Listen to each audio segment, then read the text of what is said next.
That's interesting. Okay, so how are leads generated? Because I think when you mentioned you only take 2% uh, of all the leads, like you vet all of them and you take only 2%, you only pick the best.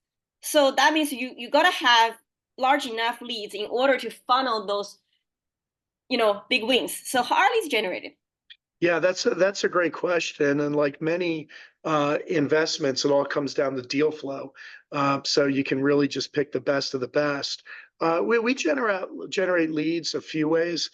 We do a lot of digital marketing that are aimed at the patent owners, and no other fund does that. So we go right to patent owners to find ones who feel that their patents are infringed.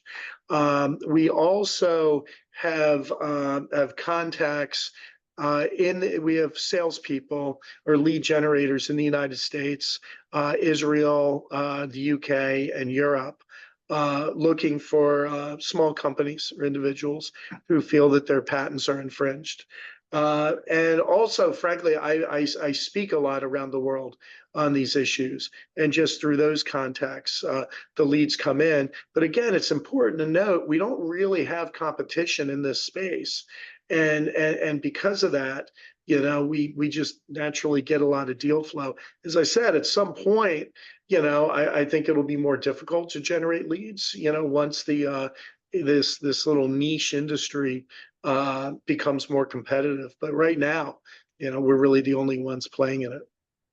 Got it. So quite a few questions from what you just said. So number one, if you're why are you generating leads from outside of the US? Can you guys take on cases Yeah. from outside of the US? Yeah, that's a great question. So we're really looking for U.S. patents, and we find that individuals and companies all over the world get U.S. patents because the United States is such a large market, and the U.S. Patent system is stronger than most other systems, like in Europe and East Asia, where you can get a lot more damages and there's more flexibility in the U.S. patent system. So companies operating in Europe, or Canada or Asia or Israel will often get local patents, but then they'll get corresponding patents in the United States, and that prevents others from copying the technology in the US, which is the big market where these companies need protection. And a lot of times, these overseas companies, find US litigation rather expensive compared to local litigation. And so they kind of get sticker shock in the US. So they're very amenable to having us finance the cases. Okay, so what you're telling me is regardless of where the plaintiff's coming from, as long as they have patent infringement in the US, they can sue. Yes, And yes. It doesn't matter where the plaintiff is located. They just need to have a U.S. patent. The defendants have to be all located in the U.S. because the infringing activity has to be in the United States. But the plaintiffs can be located anywhere. okay, what about, let's say, if a big tech company's headquarters is not in the US, but their operating arms or whatever are operating in US. Are they Yeah, suable?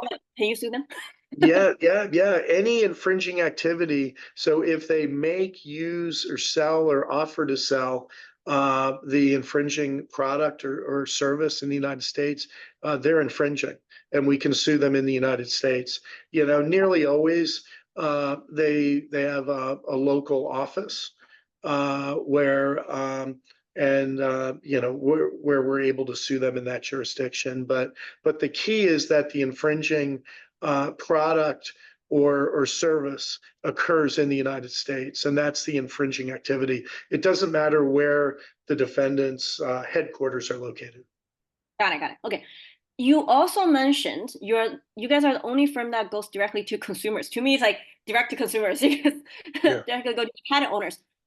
Then how are other patent litigation financing funds get their deals? Like, why is nobody going directly to the patent owners?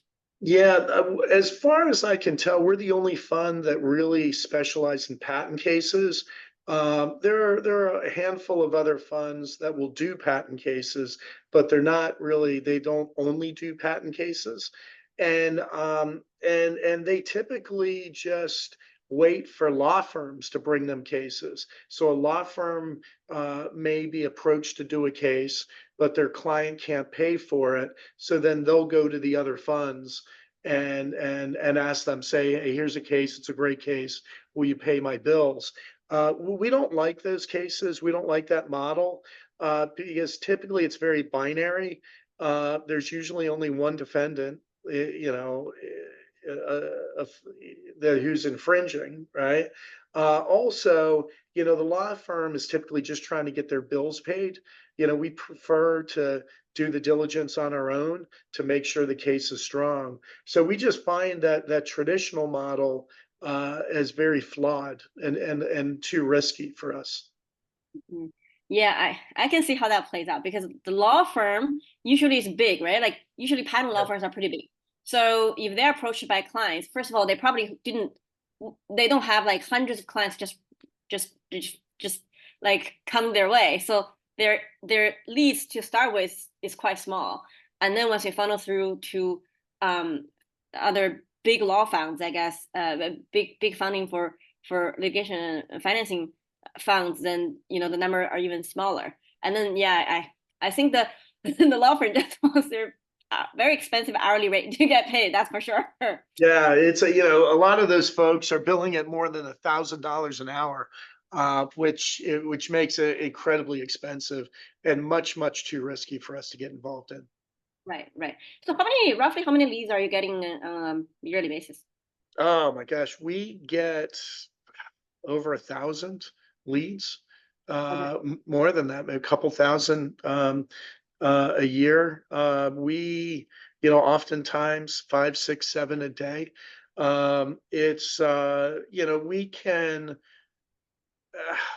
about two-thirds or three-quarters of them we can get rid of very quickly, that it doesn't meet our criteria. And then the remaining quarter we have to spend more time on. But with us, again, it's infringement has to be very clear. The patent has to be well written, not just by a patent attorney who gets patents, but someone who understands litigation. So the patent has to be written in a sophisticated way to show that infringement is very clear, and there have to be multiple defendants. And so Mm. there aren't, you know, only after we, you know, do the diligence, it comes into about 1 in 50 that we see. Do we say, wow, that's a really good one. We'll do that one.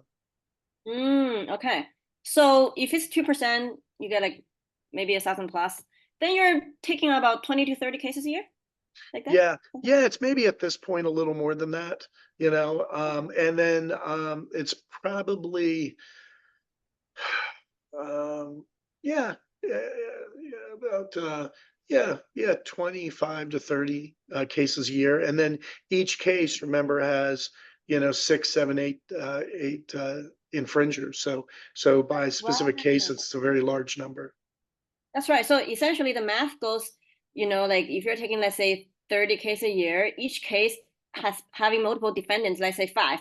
Each case can, so altogether you're looking at 150 to 250 cases. Yep, Okay, that's okay, that correct. makes That's sense. correct. And So that so you spreads the risk. It spreads the risk yeah. a lot for our investors. Yes. So is the investor's money on the 30 cases, or is the investor money on the 150 to 250 cases? Yeah, well, typically what we've done is we create a fund. You know, I think we're on fund 9 at this point. We'll create a fund and that will support 6 case groups. And each case group has 5 or 6 or 7 defendants. So a fund will support 40 separate cases. And we find Wow. that really spreads the risk in an optimal way, you know, to get those investors their money back in the 30% return. Got it, got it, got it. Makes sense.